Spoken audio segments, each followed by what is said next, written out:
à peu près 4 milliards de personnes qui prennent l'avion chaque année. Et en fonction des années, on va avoir quelques centaines de décès, avec des très bonnes années comme l'année 2017, dans laquelle on a 0 mort, partout dans le monde. Pour tous les avions de transport de passagers, à partir de 14 places, vous n'avez aucun accident. On a plus de 100 000 vols qui sont réalisés par jour.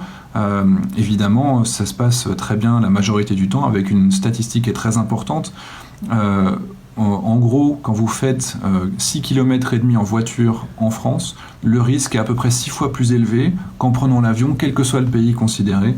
Et là, c'est sur une moyenne sur les 3 dernières années.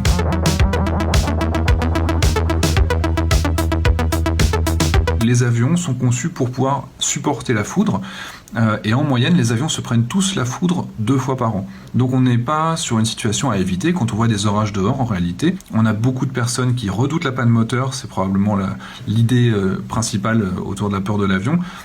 Il faut savoir que tous les avions modernes, à partir du moment où vous prenez un avion sur une zone qui est fiable, c'est-à-dire grosso modo tous les Airbus, tous les Boeing, toute cette génération d'appareils, un avion qui perdrait même un moteur pendant la phase de décollage est capable de continuer son décollage et de réaliser son trajet. Maintenant, si ça arrivait à un vol de croisière, l'avion il a une capacité de voler plusieurs heures sur son autre moteur. Si on imagine le scénario catastrophe, un avion qui perdrait ses 2 moteurs, dans ce cadre-là, il faut savoir que l'avion est capable de continuer à voler en planant.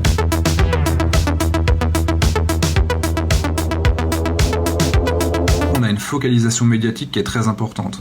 À nombre de morts égal, un accident aérien va faire 200 fois plus de bruit médiatique que tout autre type d'événement. C'est ça qui est étonnant, c'est moins on a d'événements, plus on est capable de tous les relayer. Si vous aviez un crash par semaine, au final on n'en parlerait plus. Et là, comme ils sont excessivement rares, tant mieux, il y en a 2, 3 ou 0 par an, dès qu'il y en a un, on est capable de se focaliser et de faire des breaking news comme ça pendant 24, 48 heures, 72 heures.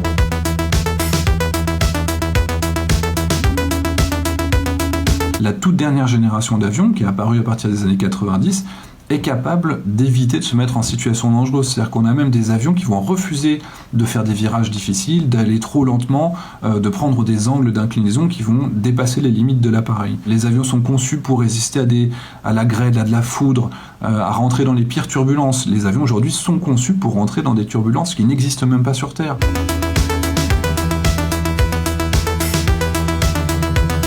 Les compagnies low cost ont exactement le même type de fonctionnement que les autres compagnies du point de vue de la sécurité aérienne.